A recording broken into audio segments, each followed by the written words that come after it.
what's up, everybody? Welcome back to Big Things Kentucky, Season 2, Episode 38, Coach. What's going on, man? I'm Coach Bew. My main man, Coach TB, back behind his post. What's going on, Coach? Say hello to the people. What's up, people? What's up? We got Jay Tall on assignment. Coach Truck, what's good, man? Man, not much. We got the state championship this week, Coach. Man. Your 859 Broncos with a good win over Owensboro. But I'm going to tell you what, I think that game was closer than probably you and a lot of people probably thought it was. For the quarterback for Owensboro, he's a hero 1 minute and let you down the next minute. But like you said, he's just a sophomore. So young man's going to be something special in the future. And, the Commodores, you know what I'm saying? Hey, I salute y'all on y'all season. A great year. Salute, shout out to, Coach Smith over. I think he did a remarkable job in the second half of the season with that group, man. Yeah. They got back healthy. We mentioned time again they got back healthy and stuff. And well, man, the playoff format, they got what they wanted. Man, look, it's going to be a great weekend. And we're going to bring in our special guest, Coach Jim Mckee, to help us break down some of these games.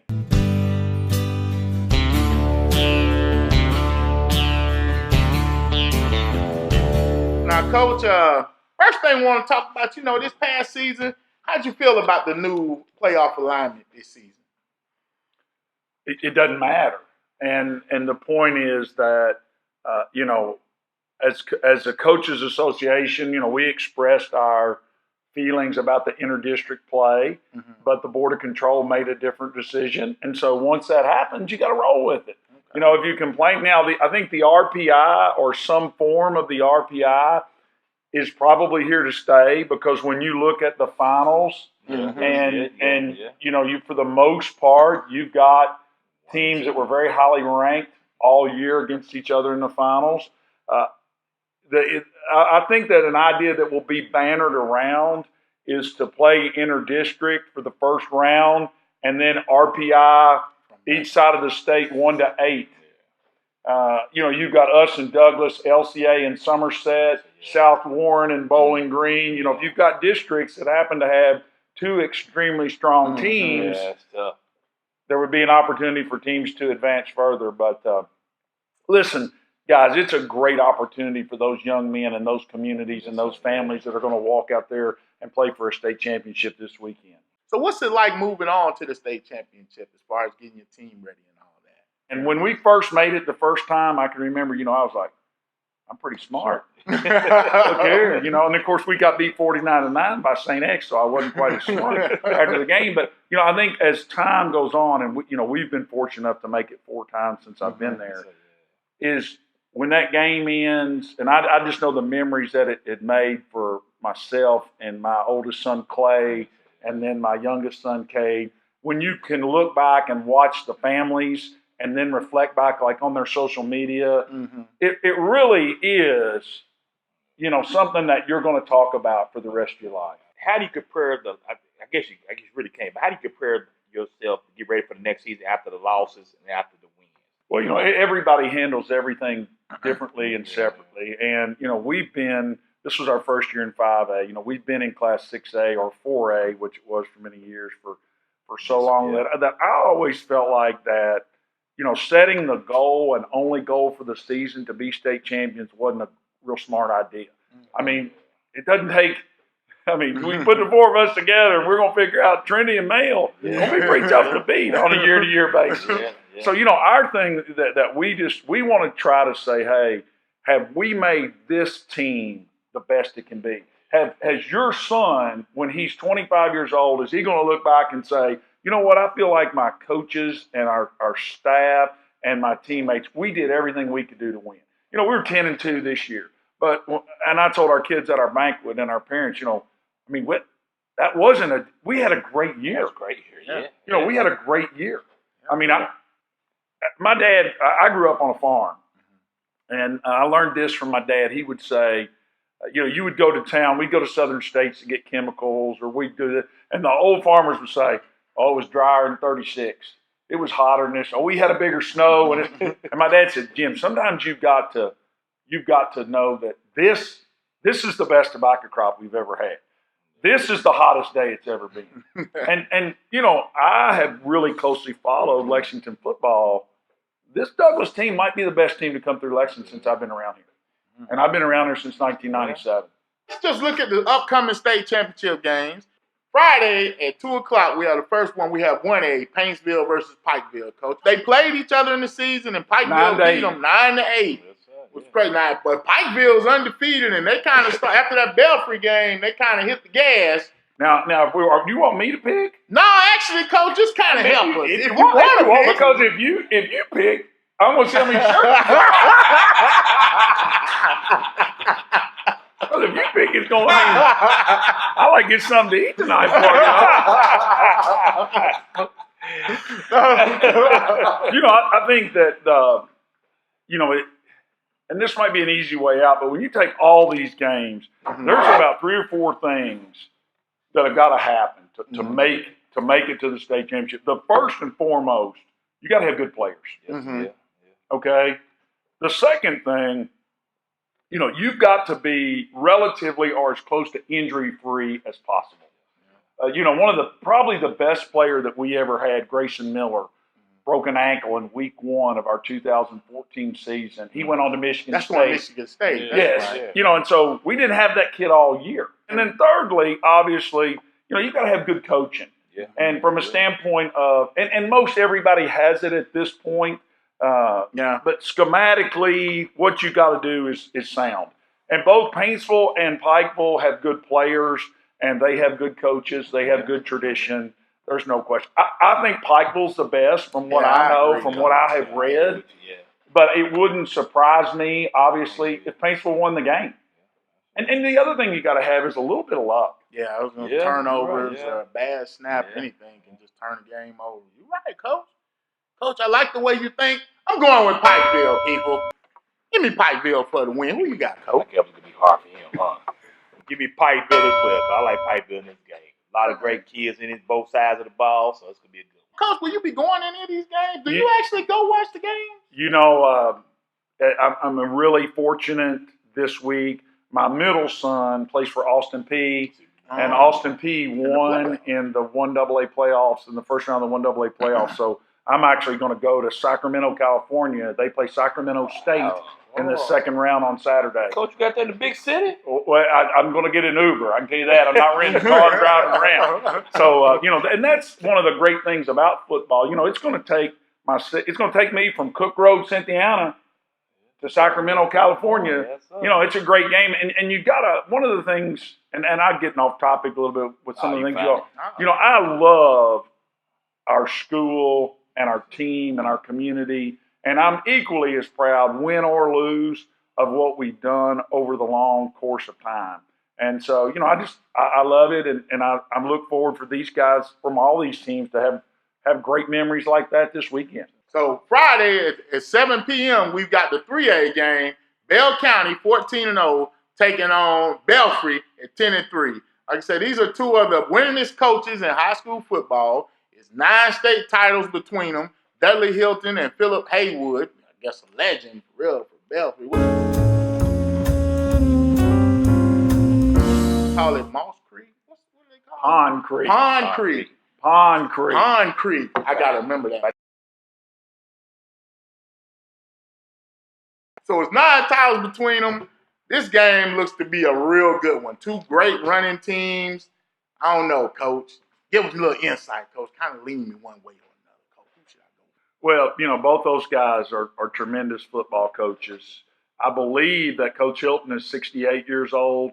I think that Coach Haywood is 64 or 65. And so I'm 50. And I feel good. You still got that in you? I guess the good news is I've got, 15 to 18 more years. So. Good to know, Coach. But, what Coach Hilton has done at Bell County is neat when you go back and look and think about when he first took the program over, where it was. It culminated when they won the 91 championship against Meade County.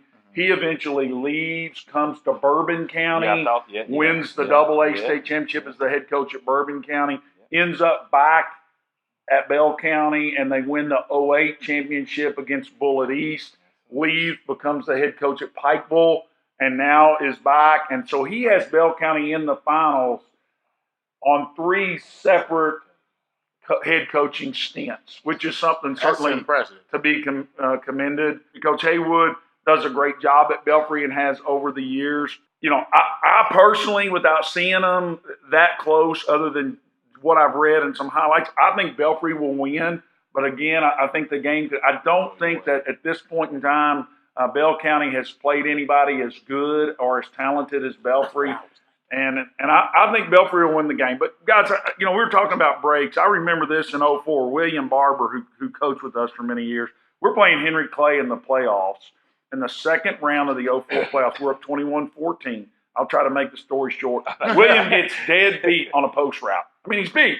We still give him, you know, hard time about it. We did for years.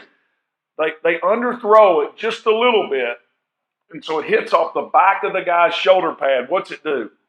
Pops up. William Strayland, he's the guy who got beat, picks it, runs it back over top the 52 plays later. We score. We're up 28-14. Instead of, if the ball is 6 inches further, it's 21-21. So, you know, we sit there in our chair or we talk up in the press box.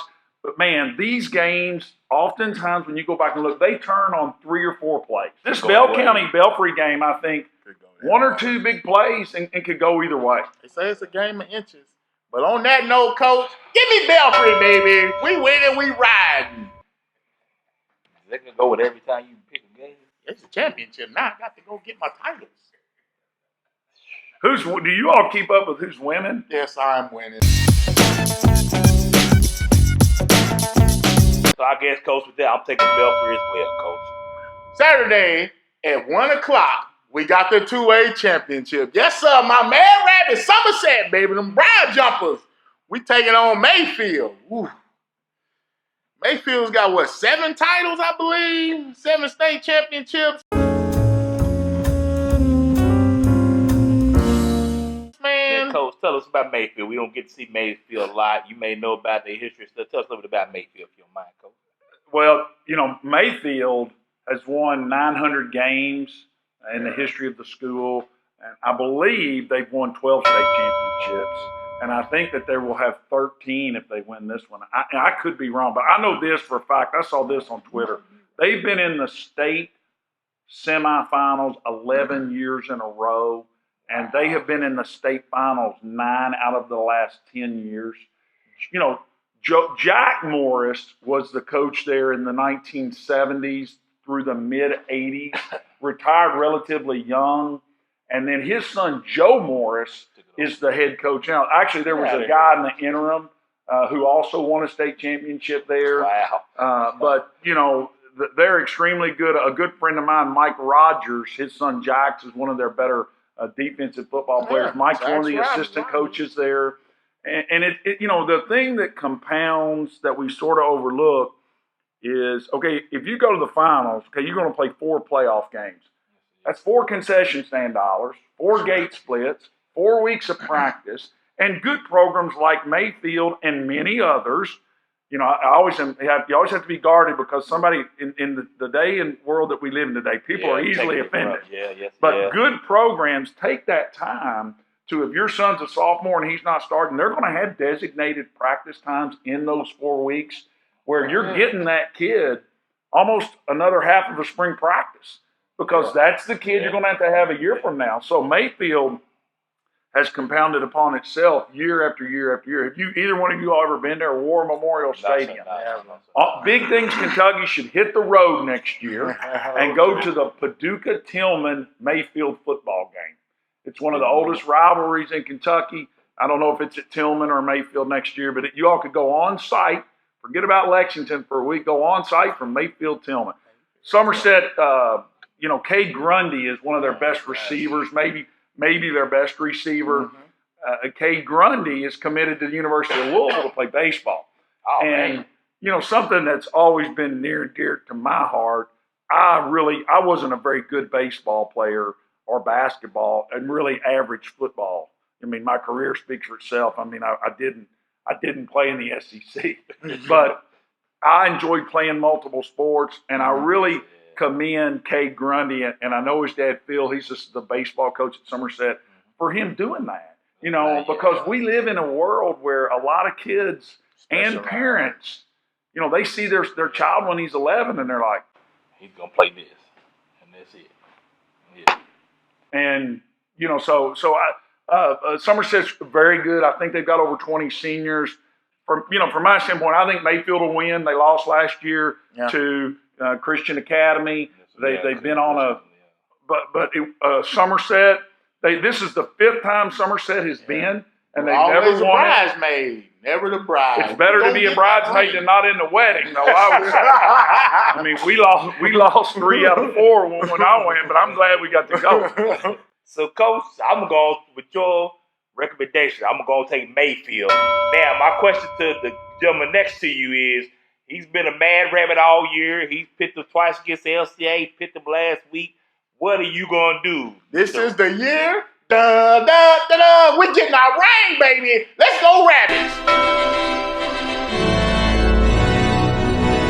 At 4:30, we have the 4A. This is the matchup everybody's kind of been waiting on. Johnson Central versus my Boyle County Express, the Rebels, man. Who you with? Of course, Johnson Central led by Devin Johnson, who's linebacker and running back. The young man had 1,619 yards rushing and 20 touchdowns. The turnaround coach had 87 tackles and 5 sacks on defense. The man just did it all, Coach. I tell you, Riley Priest is an outstanding quarterback for Johnson Central.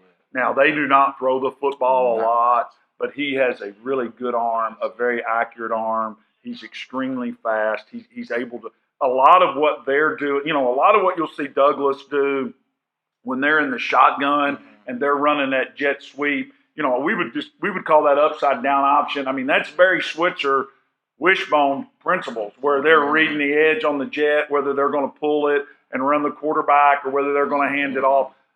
Riley Priest is doing that from underneath center with their belly second man stuff at Johnson Central. He's doing a lot of reading.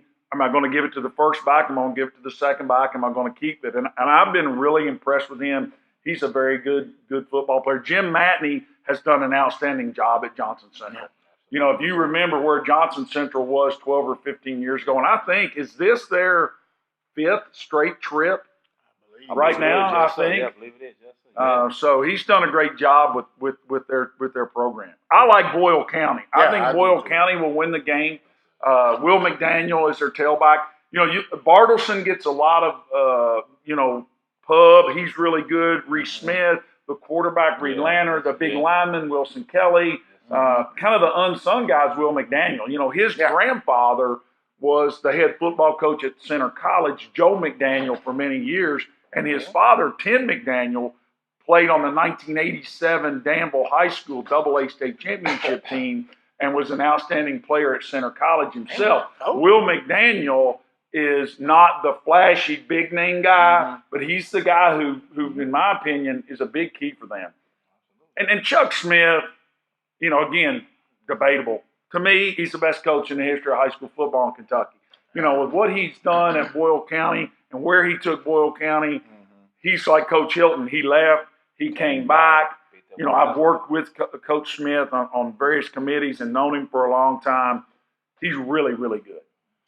Well, man, this is kind of a case of, would you say speed versus power, like the old Big Ten versus the SEC? I would say that Boyle is stronger than what the average fan would realize, and Johnson Central is faster than what the average fan would realize. I think both teams are very talented. I saw, did you all by any chance see Johnson Central? They played Lafayette early in the year. They're good. Put the hammer to the nail. And that was early in the season. It's going to be a tough one. You made this one tough. I ain't going to lie. I'm riding with Boyle, though. Give me Boyle. Yeah, we going. I just don't like that guy next to you, Coach. Give me Johnson Central for the win, baby. Now for the primetime game. 8 p.m., 5-8, 8-5 Broncos. I'm sorry, Coach. I'm sitting there with my Cardinal coach. This is my coach now. I'm just saying. The Douglas Broncos taking on Covington Catholic. Now, this has been one versus pretty much you guys. It was 1, 2, and 3 all season in 5A. So this is the matchup that we want to see. I don't know, Coach. Let me ask you a quick question real quick. Now, I know the 6A, you know who they are. Big dogs up there. Do you feel like the 5A was just as tough, if not tougher, this year than any other class we had this year? I think maybe the depth of it. Yes, yeah. I mean, the Covington Catholic people probably won't like this. The Scott County people that are watching me probably won't like this. The Douglas people, but Trinity and Male are the best two teams in the state. Oh yeah. And but I think when you look at Covington Catholic and then Frederick Douglass, then you had us, then you had South Warren. The guy the team that gets overlooked that's extremely well coached and good is South Oldham. Then South Warren. So I think maybe the depth for any one class might have been deeper in 5A than any other class. And I've seen Covington Catholic play twice live. Well, Coach, man, I know Douglas is pretty much a big play waiting to happen at any time. They can just pop one off on you. Covington Catholic, they're strong, powerful. I think Douglas will win the game. I think Douglas has the best players. And, and I told the young man before our game with them at the handshake, if I were voting and I'm not, and here I go, I'm going to say something again where somebody mobbed it. Bo Allen is a tremendous player, and I hope he leads the University of Kentucky to the SEC East. But if I was going to vote for Mr. Football, I would vote for Devin Neal. To me, Devin Neal, what he does for Frederick Douglass as a team is unmatched in the people that we played against. When we played them the second time, of course, we got beat badly the first time. We have a lot of pride. We worked really hard. We practiced a lot. We tried to come up with some things that we thought would work. And so we had done some things different schematically early in the game. We said, okay, guys, you're going to go here, and you're going to go here, and this guy's going to go here, and this guy's going to go here, and here's what's going to happen. And you have to block 5. And if you don't get 5 blocked, you got to block 5. And so we ran the play, and this kid went here, and this kid went here, and everything goes. And we gained about 12 yards, and you missed 5, and you missed 5. And then, he made the big plays offensively for him the last couple of weeks. And the thing that impresses me the most about him, and I don't know him, is his demeanor. You all, whether you're coaching your Parks and Rec League or whether it's, Jason Garrett coaching the Dallas Cowboys, we've all got, we'll have. That's not called coaching. What Jason Garrett. Belichick, he got beat last night too. He did. Coach, he beat the Dallas Cowboys fans. We all have kids on our team that'll do things that, we like, come on, why'd you do that? Why'd you just grab the defensive back and throw him down? Why did you grab and hold? I'm after my guys. Quit holding. Quit doing this. Why are you mouthing against the other team? We get a 15-yard penalty this year. They come over and I said, what in the world? Who was it? They said, Coach, it was 7 black. Well, 7 was Cade, my son. I said, hey, what are you doing? But, when I watch Devin Neal play, I never see anything other than, he appears to have tremendous respect for the game, and he plays extremely hard. And he flips around and plays safety. He can return kickoffs. He can run the ball. He can catch the ball out of the backfield. And I think he took a major step forward from last year to this year. Yes. But, like I said, I think Frederick Douglass will win the game.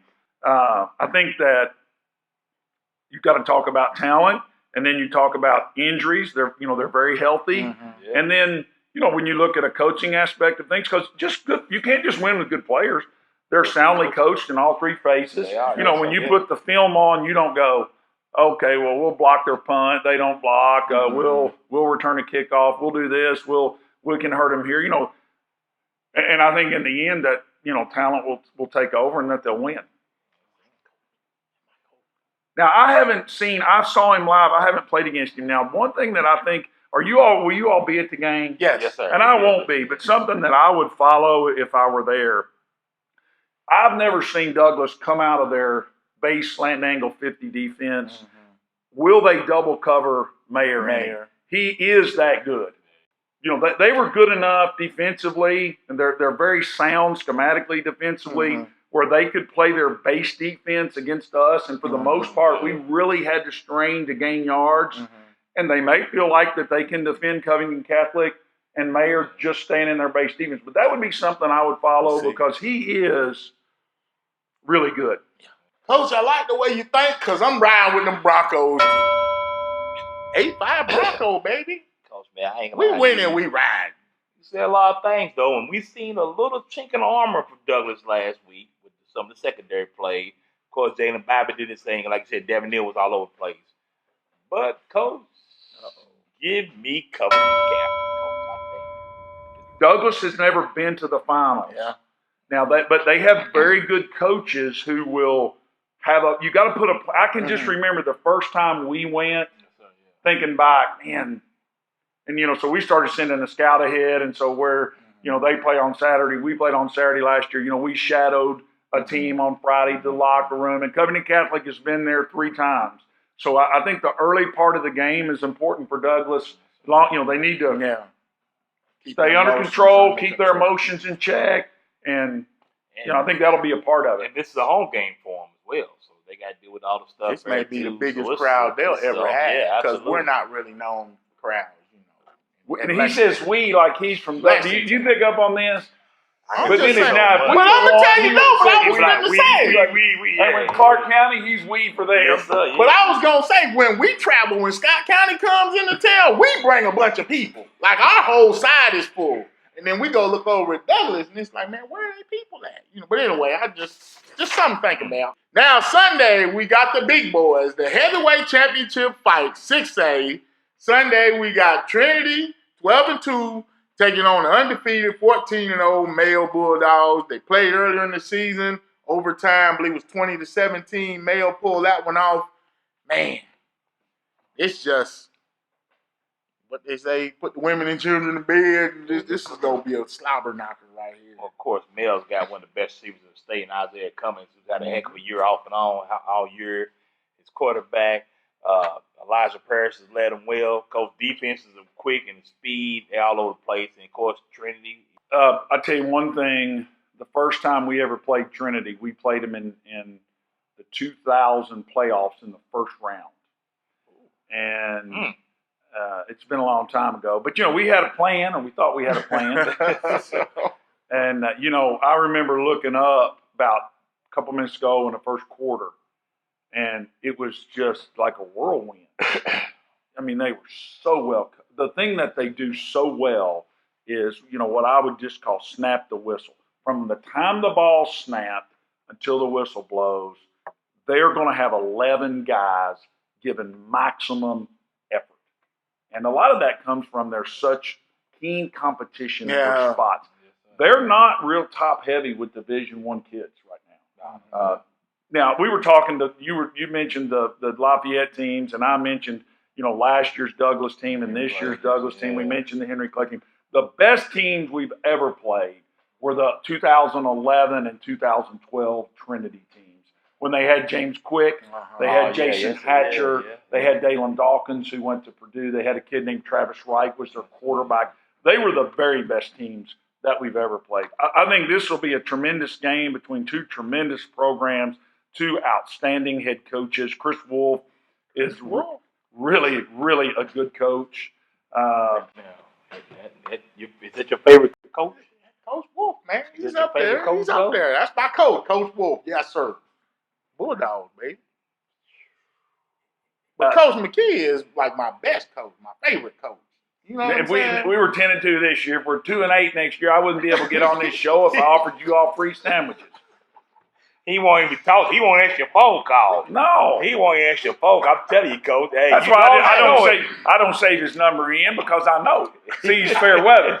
See, now my real true friends, I got their number saved in, but him, it pops up 312 something, and I know it's Truck talking about the show.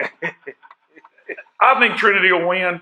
I just feel like that from what I have read and what I know about the current situation, I think Trinity will win the game.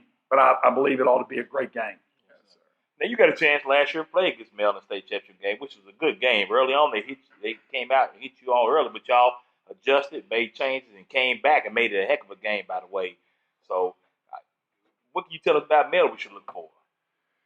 Well, I think Coach Wolf's done a really good – I haven't seen him that much this year. I know that, I'm basing it off highlights and what I read. I know from an offensive standpoint – they still run the ball a lot, but they're handing it off this year. Jalen Ross. I think so. I mean, last year they were operating. The kid over at Douglas, the quarterback, is a very good runner. And people, their knock on him is to say, well, he's not a great thrower. I've seen him make some tremendous throws, and he got loose on us. And I remember saying on the headsets, I said, so and so will get him. You know, they're like, "Uh-oh, quarterback's loose." I said, "Well, so-and-so will run him down because so-and-so was fast. He still ain't got him run down." I mean, the kid's really fast. And the kid that Male had last year, Garrett Dennis, yeah, he was nice. Yeah. you know, he carried the ball a lot out of the quarterback position. So I think they're a little bit different offensively. Cummings was hurt some last year, came on into his own in the playoffs.